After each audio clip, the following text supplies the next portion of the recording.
नमस्कार, जय हिंद दोस्तों। आप देख रहे हैं मास्टर वीडियो ऑफिशियल और अभी हम बात करने वाले हैं कि जो लेवल 5, लेवल 3 और लेवल 2 का एग्ज़ाम होगा एनटीपीसी सीबीटी 2 का, और साथ ही जो ग्रुप डी का एग्ज़ाम होगा उसमें कहाँ से क्या पढ़े ताकि आपको एग्ज़ाम में हेल्प कर जाएगा। तो वीडियो को ध्यान से देखिएगा, डेफिनेटली आपको हेल्प करेगा। एक बात सबसे पहले हम कहना चाहेंगे कि ये जो माइंड सेट था लोगों का पहले कि रेलवे का मैथ आसान होता है, रीजनिंग आसान होता है, ये अपना माइंड सेट चेंज कीजिए। बैंकिंग का रीजनिंग और एसएससी का मैथ दोनों मिला दीजिए तो रेलवे का प्रश्न वैसा आ रहा।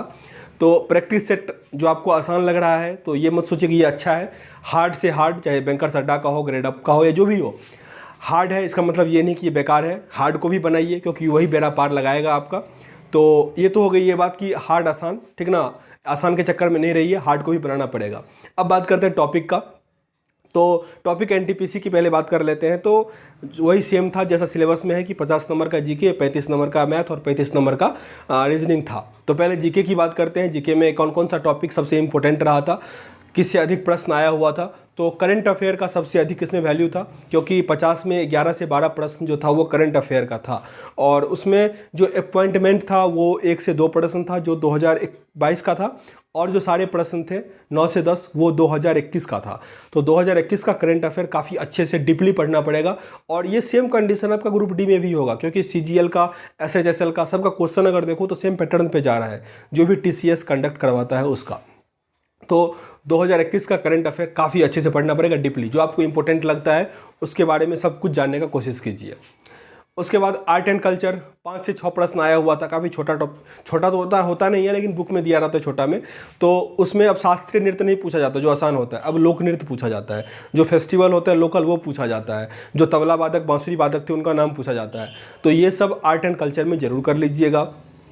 ज्योग्राफी में नदी सिस्टम को अच्छे से रट लेना है, चाहे वो मुख्य नदी हो या सहायक नदी हो, अच्छे से उसको पढ़ना है। तो गया ज्योग्राफी का। पॉलिटी में अनुच्छेद काफ़ी इंपॉर्टेंट है। अनुच्छेद से हर शिफ्ट में 2 प्रश्न आया था। अगर आप एनटीपीसी का पीटी देखे होंगे तो उसमें भी अनुच्छेद जो था 2 आया हुआ था, एक आसान था एक हार्ड था। तो अनुच्छेद भी आपको अच्छे से रटना पड़ेगा, अनुच्छेद या अनुसूची। मूल अधिकार टॉपिक को नहीं छोड़िएगा। मूल अधिकार से हर शिफ्ट में एक प्रश्न आया हुआ था। तो अनुच्छेद और मूल अधिकार और जो नया नया संविधान संशोधन है या और भी कुछ जो इंपॉर्टेंट है, मतलब इस सब टॉपिक को बिल्कुल भी नहीं छोड़ना है। साइंस से कम प्रश्न था, 4 से 5 प्रश्न आया हुआ था और उसमें 1 से 2 हार्ड था और 50% आसान था। तो साइंस अगर आपका ठीक ठाक होगा तो साइंस बन ही जाएगा। लेकिन हाँ, प्रिडिक्टेबल से एक प्रश्न फिक्स था तो उसको जरूर कर लीजिएगा। लाइट, साउंड, ये सब कुछ इंपॉर्टेंट टॉपिक है, उसको कर लीजिएगा। तो ये हो गया ओवरऑल साइंस की बात। अब हम बात करते हैं, अच्छा साइंस में इसमें जो होता है ना विज्ञान, प्रौद्योगिकी, पर्यावरण, इस सब टाइप से भी 3 से 4 प्रश्न आया हुआ था, इन्वायरमेंट जिसको कहते हैं। तो इस सब को भी कर लीजिएगा।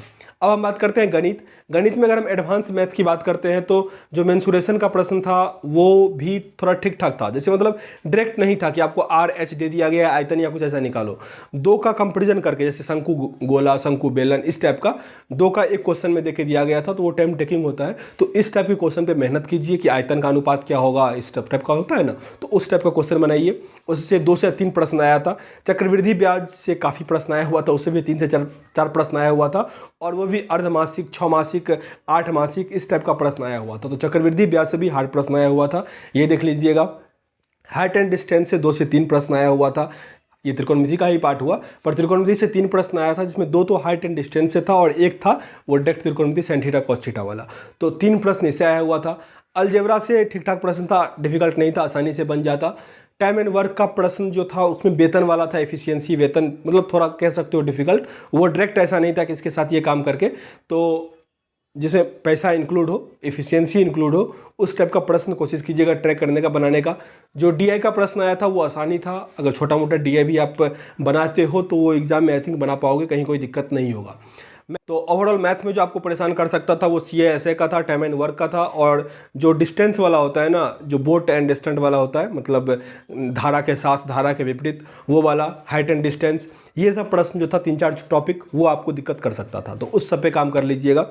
रीजनिंग की अगर बात करते हैं तो रीजनिंग में पजल जो था वो 5 से 6 पजल था, मतलब पजल और सिटिंग अरेंजमेंट दोनों मिला के मैं बात कर रहा हूँ। तो वो डिफ़िकल्ट था। वो आप या तो सगीर अहमद या आर एस अग्रवाल या जिसका भी रीजनिंग का कम से कम एक बार जरूर बना लीजिएगा, उससे थोड़ा बहुत क्लियर हो जाएगा। या नहीं तो अगर आप कोई प्रैक्टिस सेट लिए हुए हैं तो उसमें बैंक का होगा तो रीजनिंग का पार्ट कम से कम 5-6 पार्ट जो है उसका बना लीजिएगा, ताकि एक आइडिया लग जाएगा कि कैसा प्रश्न होता है, क्योंकि बैंकिंग से कम का रीजनिंग नहीं था और उसमें एक प्रश्न आया हुआ था। सबसे दुख तो इस बात का होता है। तो रीजनिंग जरूर बना लीजिएगा। और रीजनिंग में कुछ और कठिन था नहीं, जो मतलब अगर आपका एवरेज रीजनिंग है तो आप बना पाते, बस उसमें पजल जो था वो थोड़ा दिक्कत कर रहा था, नहीं तो और वही क्लॉक से, ये कैलेंडर से, क्लॉक से, ये सब पढ़ ही लिए होगे, क्योंकि रेलवे का एग्जाम है, भले इस बार नहीं पूछा लेकिन आगे आ ही जाएगा, तो ये आपको पढ़ना ही पड़ेगा। ये बात करते हैं तो सीरीज उरीज था ही बस, मतलब और कुछ ऐसा खास नहीं था जो कि डिफिकल्ट था। तो रीजनिंग में आपको पजल पे काम कर लेना है, मैथ में चक्रवृद्धि ब्याज जो मतलब ऐसा सिया है उस पर काम कर लेना है, टाइम एंड वर्क पे काम कर लेना है, हाइट एंड डिस्टेंस पे काम कर लेना है, और मेंसुरेशन पे काम कर लेना है। और जीके में मैंने कह ही दिया कि 2021 का करंट अफेयर कर लीजिए, आर्ट एंड कल्चर में वो कर लीजिए, जो लोक नृत्य सब है ये सब कंप्लीट कर लीजिए, और नदी सिस्टम पढ़ लीजिए, अनुच्छेद पढ़ लीजिए। तो ये सब कुछ टॉपिक है, इससे 100% प्रश्न आने का चांस है। तो ये सब ओवरऑल कीजिए और प्रैक्टिस सेट जरूर दीजिए। प्रैक्टिस सेट में मैंने जैसे स्टार्टिंग में कहा कि हार्डर बनाइए, आसान का जमाना गया, तो मैं भी अब ग्रेडअप का बना रहा हूँ। मैं क्या सब करता हूँ वो कभी अगले वीडियो में बात करेंगे। अब इस वीडियो में इतना ही, मिलते हैं नेक्स्ट वीडियो में, तब तक के लिए जय हिंद।